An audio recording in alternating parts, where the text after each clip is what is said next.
She said, "My therapist says you're the source of my anxiety." I nodded and said, "I see." Then I packed my bags and left a note. "Problem solved. You're welcome." The panicked texts I got 24 hours later told a different story. I, 31 male, guess I should have seen this coming. Looking back, there were signs everywhere, but sometimes you're too close to see the pattern until someone draws you a map. Veronica and I had been together for 4 years, living together for 2. She started therapy about 8 months ago after a rough patch at her job. Her boss was legitimately terrible, and I encouraged her to talk to someone. Thought it would help her process the work stress and maybe develop some coping strategies. At first, therapy seemed great. She'd come home from sessions energized, talking about boundaries and self-care. I was genuinely happy for her. But around month 3, things shifted. Every session became about me somehow.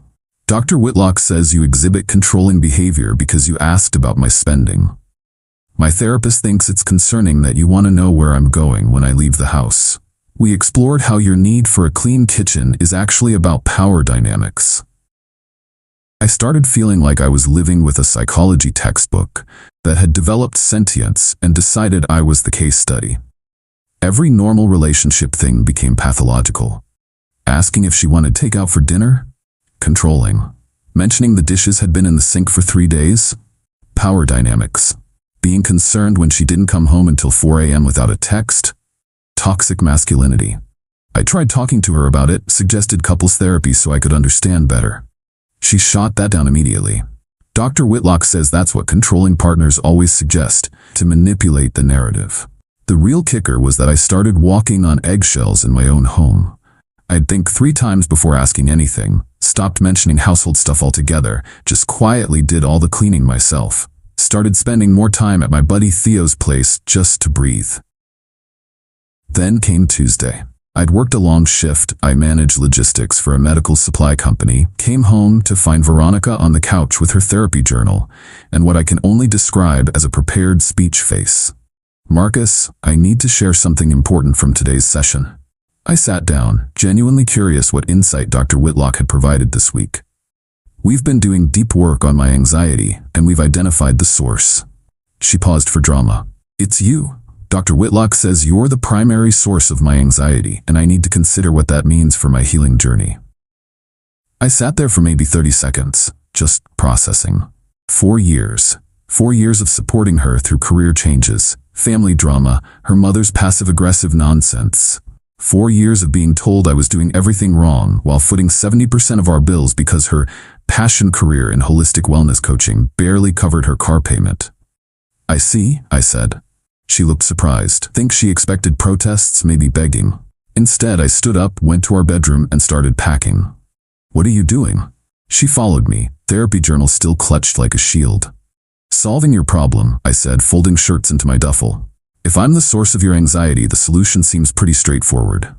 "That's not. Dr. Whitlock says we need to work through this together. You can't just leave." "Actually, I can, and I am." I grabbed my laptop, chargers, important documents from the filing cabinet. "I'll get the rest of my stuff later. The apartment's in your name anyway, so that's convenient." The panic started creeping into her voice. "Marcus, this is exactly the kind of dramatic reaction Dr. Whitlock warned me about. You're proving her point." I zipped up the bag. Maybe. Or maybe I'm just tired of being someone's therapeutic punching bag. Either way, your anxiety source is removing himself from the equation. I left a note on the kitchen counter. "Problem solved. You're welcome. I'll stop by Saturday afternoon for the rest of my things. Please be out." Drove straight to Theo's place. He didn't ask questions, just handed me a beer and pointed to the spare room. "That's a real friend." The text started exactly 19 hours later. Update 1. Holy hell, you guys were right about the extinction burst thing. Though I guess this is more like a reality burst. So the text started Wednesday evening. "First few were angry. This is so immature. Dr. Whitlock was right about you. You can't just abandon me like this. This is emotional manipulation." Then around 10 p.m. the tone shifted. "Hey, can we talk? I may have miscommunicated what my therapist said. Please come home so we can discuss this. Marcus, this is really unfair to just leave without talking." Thursday morning, 6 a.m., my phone starts blowing up.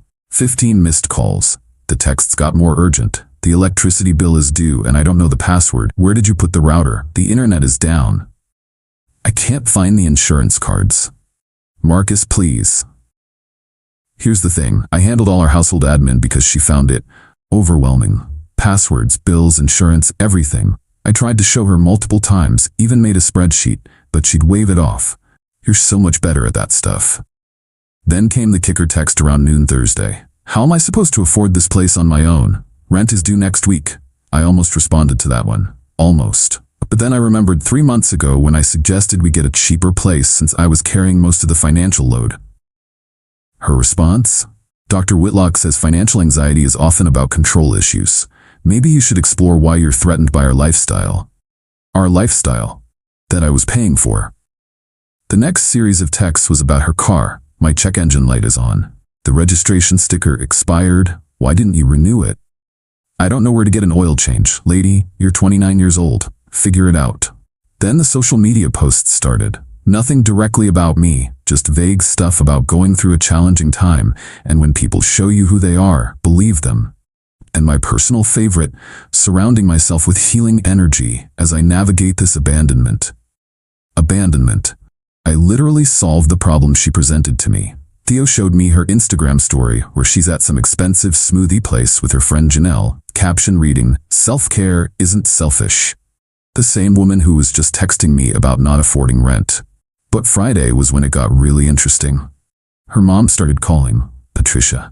I didn't answer, but she left voicemails. Apparently, Veronica called her crying about how I'd suddenly walked out with no warning and left her destitute. Patricia's voicemail. Marcus, I don't know what's gotten into you, but this is not how adults handle problems. Veronica is devastated. She's had to borrow money from me for groceries. Call her immediately. Groceries, right? Veronica had a fully stocked fridge when I left, plus the $400 of emergency cash she always kept in her jewelry box. But sure, she needed mommy's money for groceries 2 days later. Saturday came. I texted her that morning.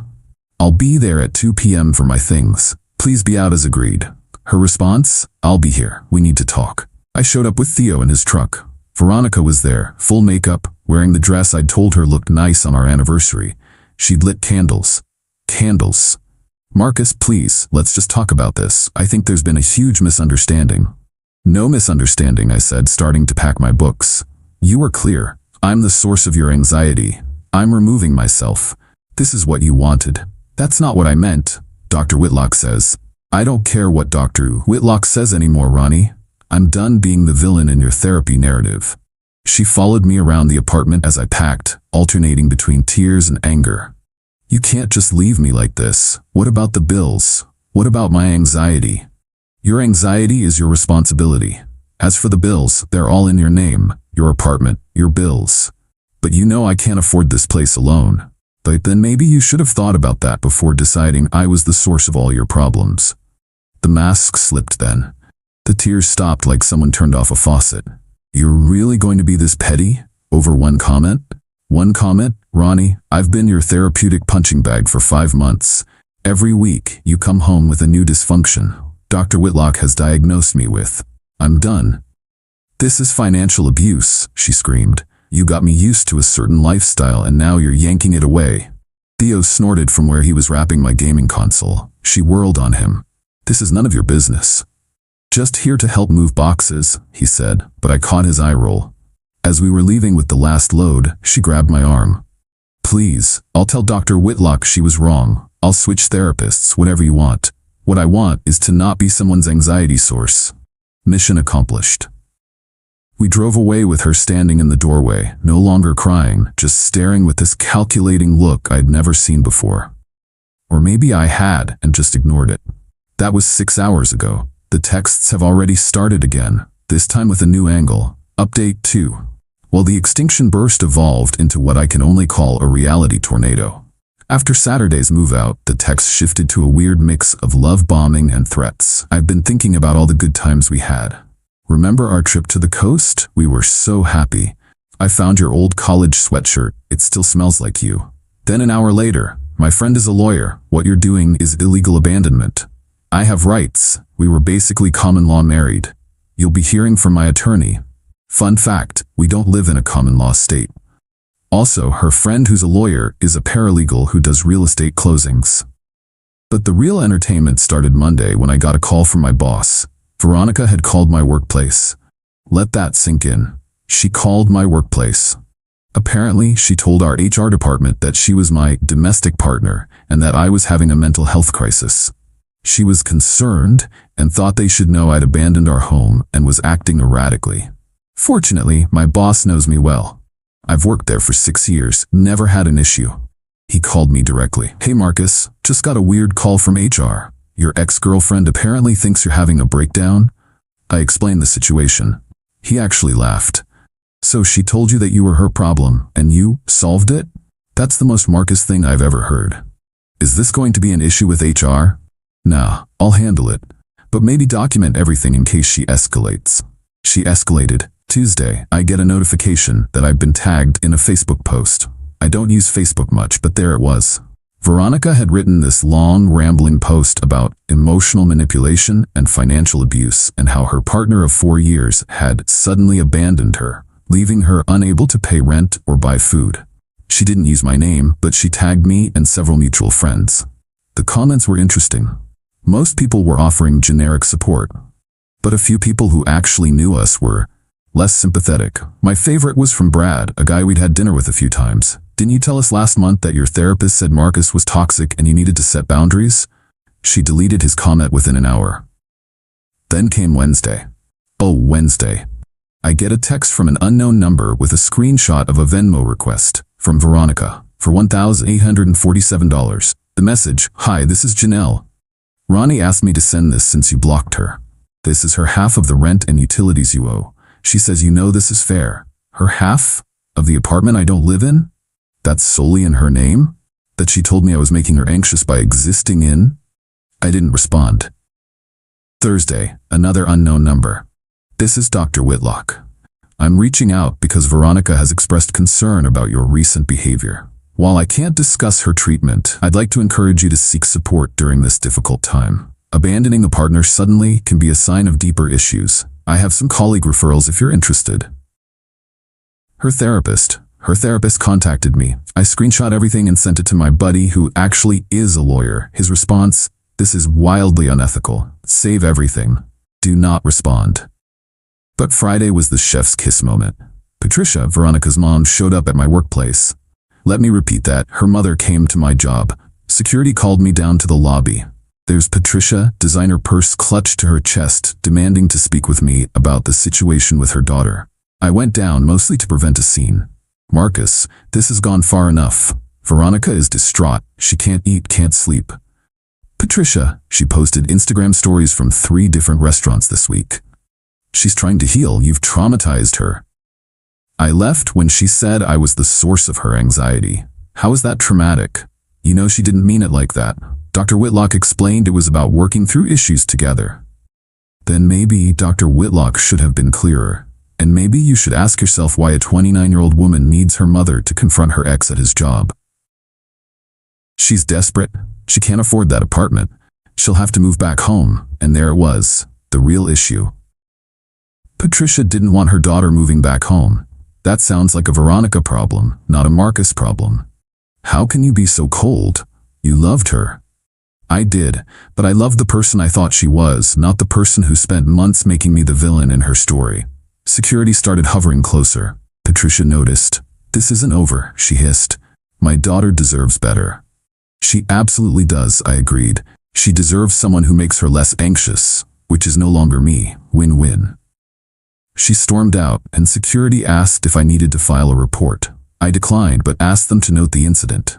That evening, the flying monkeys came out in full force. Texts from numbers I didn't recognize, all variations of, "You're heartless," "She's falling apart," "Real men don't abandon their women," "I hope you're happy destroying her life." But here's the interesting part. I also got some other messages from people I didn't expect. Veronica's cousin reached out. "Hey, just wanted you to know I don't blame you. She's been like this since we were kids. Nothing is ever her fault." A former coworker of hers saw her post. Same thing happened when she left our company. Everyone else was toxic, nothing to do with her showing up late every day. Her college roommate Girl went through 3 therapists in school until she found one who told her what she wanted to hear. You lasted longer than most. Saturday morning, I woke up to 47 texts from various numbers. I didn't read them all, but the ones I saw were increasingly unhinged.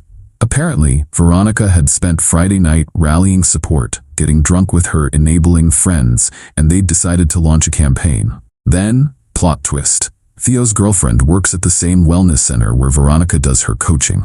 She overheard Veronica on the phone with someone. No, he has to come back. I can't afford. No, Mom, I'm not moving home, because it's embarrassing. I'll figure something out. Maybe if I tell him I'm pregnant. What? It worked for Janelle. I've never been so grateful for a vasectomy in my life. But the real kicker came Saturday evening. Another unknown number, but this time with a different kind of message. Final update. So the unknown number on Saturday evening? It was Dr. Whitlock's supervisor at the clinic. Turns out that Veronica's therapist contacting me directly was a huge ethical violation. When I didn't respond to her message, Dr. Whitlock apparently panicked and tried to cover her tracks by claiming she was concerned about a potential domestic violence situation. The supervisor was very professional, but clearly pissed. We're investigating a complaint about inappropriate contact. Can you confirm whether Dr. Whitlock reached out to you regarding a current or former patient?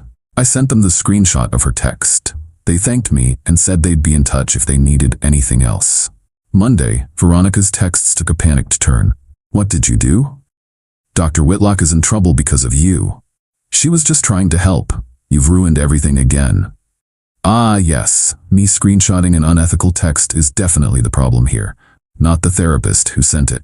Then came the email from Patricia. Subject line, financial arrangement proposal. She actually itemized what they felt I owed Veronica. 3 months rent to give her time to adjust, $5,700. Emotional distress compensation, $3,000. Therapy costs since she'd need to find a new therapist, $2,000. Lifestyle adjustment support, $5,000. Grand total, $15,700. The email ended with, "We believe this is more than fair, considering the circumstances. Payment plan can be discussed." I forwarded it to my lawyer friend. His response, "LMAO. Please tell me you're going to frame this."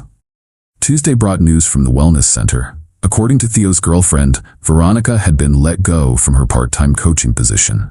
Apparently, calling your ex's workplace and having your mother show up there doesn't reflect well on a wellness professional. The Facebook post had also backfired spectacularly. More people who knew her started sharing their own stories in private messages to me. She did the same thing to Trevor in 2019. Said he was toxic, he left, she tried to destroy his life. I was her friend for years until I set a boundary about lending her money. Suddenly I was triggering her trauma. She owes me $800 from 2021, blocked me when I asked for it back. But the real karma came Thursday. Remember that apartment she couldn't afford? The one I was financially abusing her by not paying for? Well, Veronica had a brilliant solution. She posted on Facebook looking for a roommate.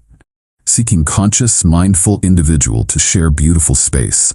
Must respect healing journey and therapeutic process. No toxic energy. She found someone.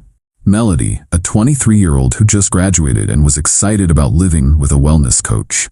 Melody lasted exactly 5 days. She reached out to me through Instagram. Guess my name came up in the apartment. Her message, "Hey, I know this is weird, but did you used to date Veronica? I just need to know if I'm crazy or if she's really like this with everyone." We had coffee. Melody's stories were wild. Veronica had a house meeting on day 1 to discuss Melody's energy and how it was affecting her anxiety. Melody wasn't allowed to cook certain foods because the smells were triggering. She was asked to not use the living room between 6 to 8 p.m. because that was Veronica's integration time after therapy.